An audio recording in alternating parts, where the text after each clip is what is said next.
war. Taros Planetary Survey.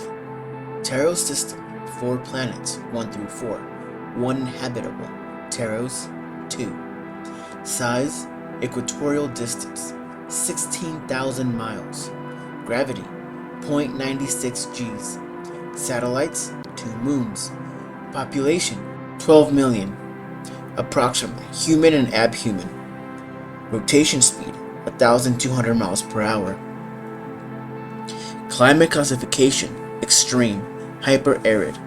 Post-terraform tropospheric composition.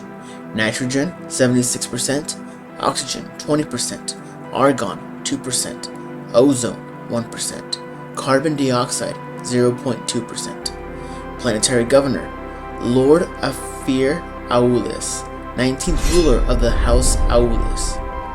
Climate, exclusively hot to very hot. The coolest climates are in the highly mountainous polar regions, although never cold enough for ice to form. The hottest in the deep deserts. Mean average temperature in the coastal sea regions is 35 Celsius, 95 degrees Fahrenheit, rising over 50 degrees Celsius or 122 degrees Fahrenheit. In the deep deserts, minimal recorded precipitation, less than 1 millimeters per annum. Nights are extremely cold, with little cloud cover. The major proportions of the evaporated water condenses and returns to the surface during the night. Climatic regions. Taros is divided into 4 principal climatic regions: mountains, arid deserts, semi-arid deserts, and seas. Shifting sands and bare rock covers 95% of the planet's surface. The largest regions is in the mountains. Low mountainous highlands cover 40% of the planet's surface. Heavily eroded, they are not tall, but are extremely rugged. There are no major routes through the mountainous regions and no settlements. They remain an unexplored wilderness. The second largest regions are the arid deserts. The great sand seas are uninhabitable, and whilst there may be vast mineral resources buried beneath, the logistics of working in such a hostile environment, with very high temperatures, no water supply, high winds, and the threat of large sandstorms, make it impractical. Most of the deserts remain unexplored wilderness. Semi-arid regions concentrated around the coasts are mostly barren, rocky badlands, at ground level strong. Sand-filled winds are common. The seas help mediate Taros' extreme temperatures. Surrounding the small seas are the inhabited areas of semi-arid desert. These regions are home to the planet's hydro farmers. There are the 2 main seas on Taros, called the Aksai and Amsai. These small land-bound seas are Taros' only source of surface water, and were probably artificially created as part of the planet's terraforming during the Dark Age of technology. Today, the seas are highly alkaline, but provide 2/3 of the population's water supply from hydroprocessing. Climatic phenomenon: high-altitude airstreams and sand devils. Hot air rising from the deep deserts collides with the cooler air from over the polar highlands mountainous regions. The pressure difference causes a high-speed river of air in the upper atmosphere. This airstream can reach incredible speeds, up to 400 miles per hour. This dominates the climate of Taros, as the small amount of water in the air condenses to form the wispy clouds common to the skies of Taros. In the hottest areas, these begin to form localized storm clouds, heavily laden with water vapor. The storm clouds rise on the hot thermals. If they meet one of the air streams, the top of the clouds begin to rotate in the fast-moving wind. This spinning force radiates down through the clouds, spinning faster and faster to form a hurricane. These hurricanes can be huge and blow for days on the surface of Taros. Sucking up huge amounts of sand, these become sand devils. Most blow themselves out in the deep deserts, but occasionally sand devils destroy water farms or mining facilities. Terraforming. Once in the distance past, Taros was a dead world, uninhabitable. It was a bare, scorched desert wilderness. In the dark age of technology, after discovery of its mineral wealth, it was terraformed by introduction of water and genetically engineered flora to produce enough oxygen. This was managed to create an environment that a few humans can survive in. Flora and fauna. No native flora. Genetically engineered flora has been imported and survives in the semi-arid zones as scrub and cactus-like plants. The sea contains toxic algae, which generates most of the planet's oxygen. There is no recorded native fauna. Economy. Almost 12 million souls inhabit Taros, mostly in or around Taros City, Taros, and the semi-arid regions surrounding the small seas. Taros City is situated in the Ossid region, where several small land-bound seas are Taros' only surface water. The water is highly alkaline, but hydro-processing plants situated on the shores turn it into drinkable water. This process is aided by the scattered water farms, which gather moisture from the air. Water farmers sell produce to the planetary governor via exclusive contracts. The governor and his officials control all water on Taros, and therefore all life. Taros is the single largest urban area with the planet's only spaceport facility. Most workers are miners, working long tours at the strip mines and quarries out in the desert. Other major industries are water processing and hydro farming. Hydroponic workers grow food in atmospheric controlled hydroponic plants. Ore transportation is another large industry, moving raw ore from the desert mines to collection points in the city before transportation off-world. Short distance transportation uses manpower, literally laborers carrying a sack each, or tractors, towering trains of ore carts. Long distance transportation uses large cargo aircraft. Ogren labor force. In M38, as part of the then planetary governor's drive to improve productivity, he requested an order to import off-world labor in the form of Ogren colonies of Jopal. Several thousands of the big abhumans were shipped in mass to Taros to work in the mines in the most inhospitable desert areas. Very strong and hardy, the Ogrens are well adapted to the physical work of loading, unloading, and hauling ore carts. On Taros, Ogrens are still used by many mines as part of the workforce. The last census carried out by the Administratum some 400 years ago estimated a population of 10,000 Ogren scattered across the planet. Society.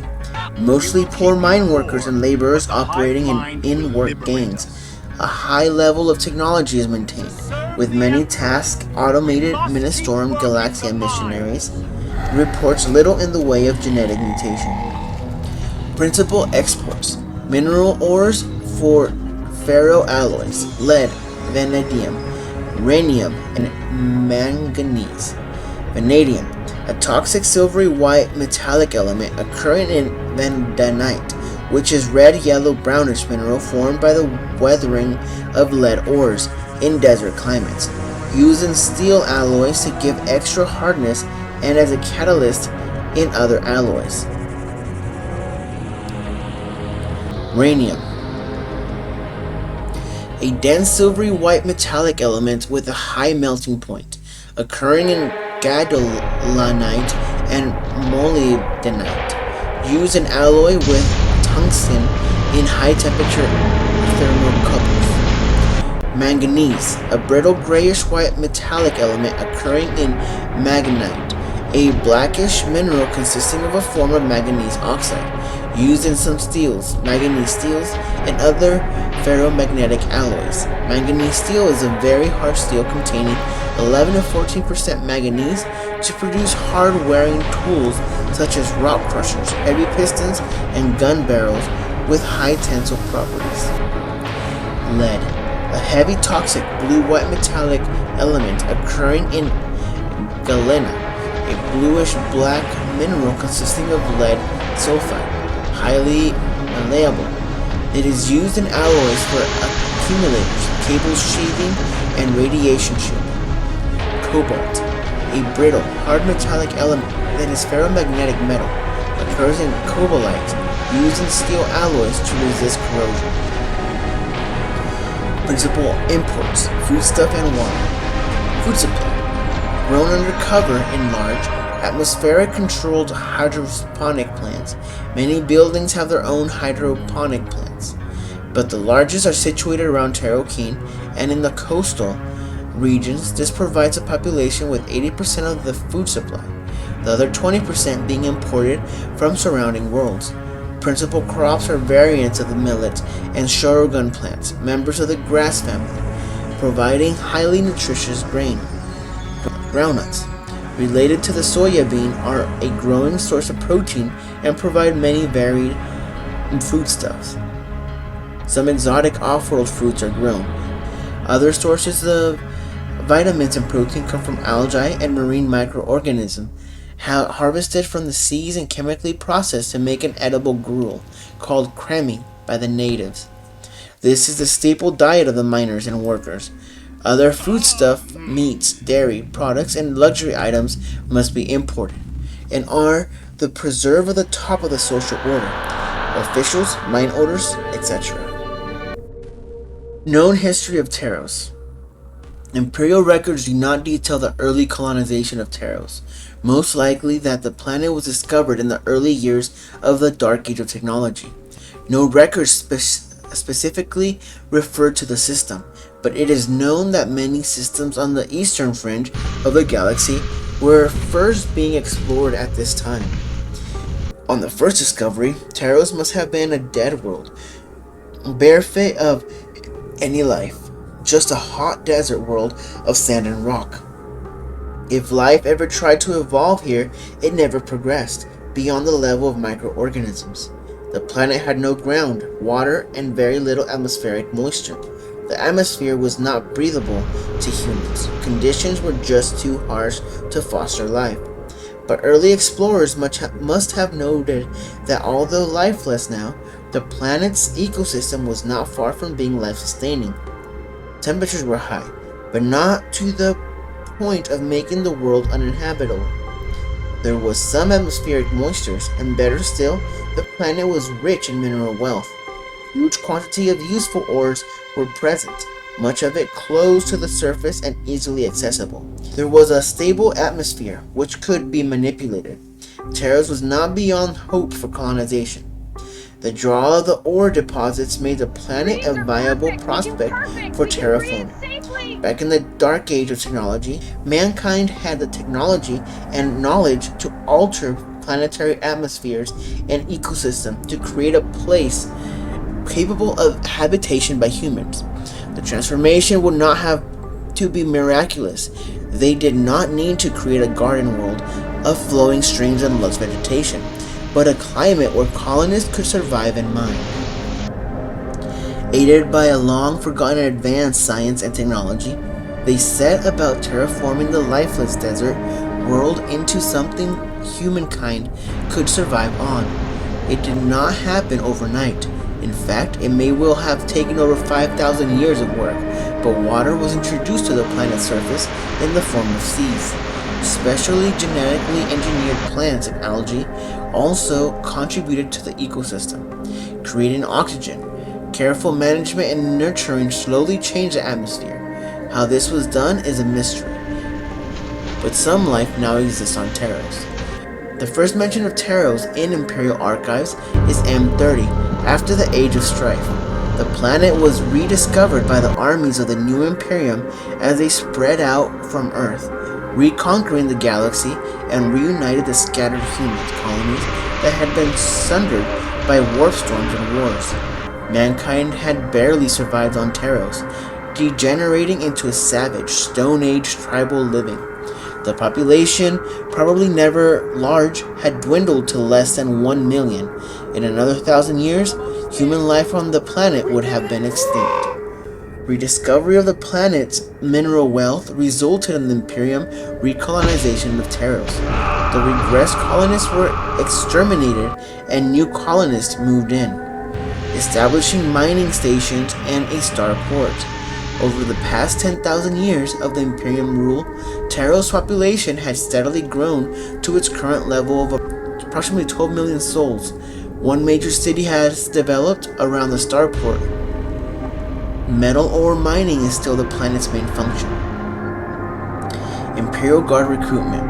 Departmental Monitorium records show that in the 10,000-year history of the Imperium, and it should be borne in mind that records are incomplete, Taros has raised only 8 Imperial Guard regiments.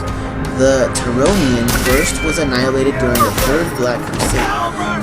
The Taronian second and third served as part of the Saint Sane Crusade, and were eventually disbanded, with survivors being folded into another Imperial Guard regiment.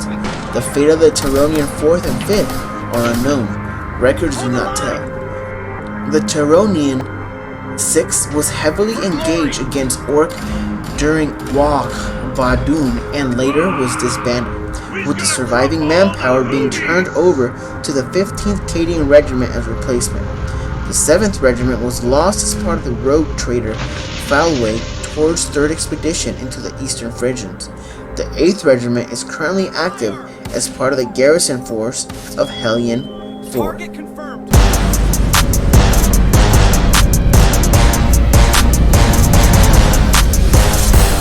Marked by war.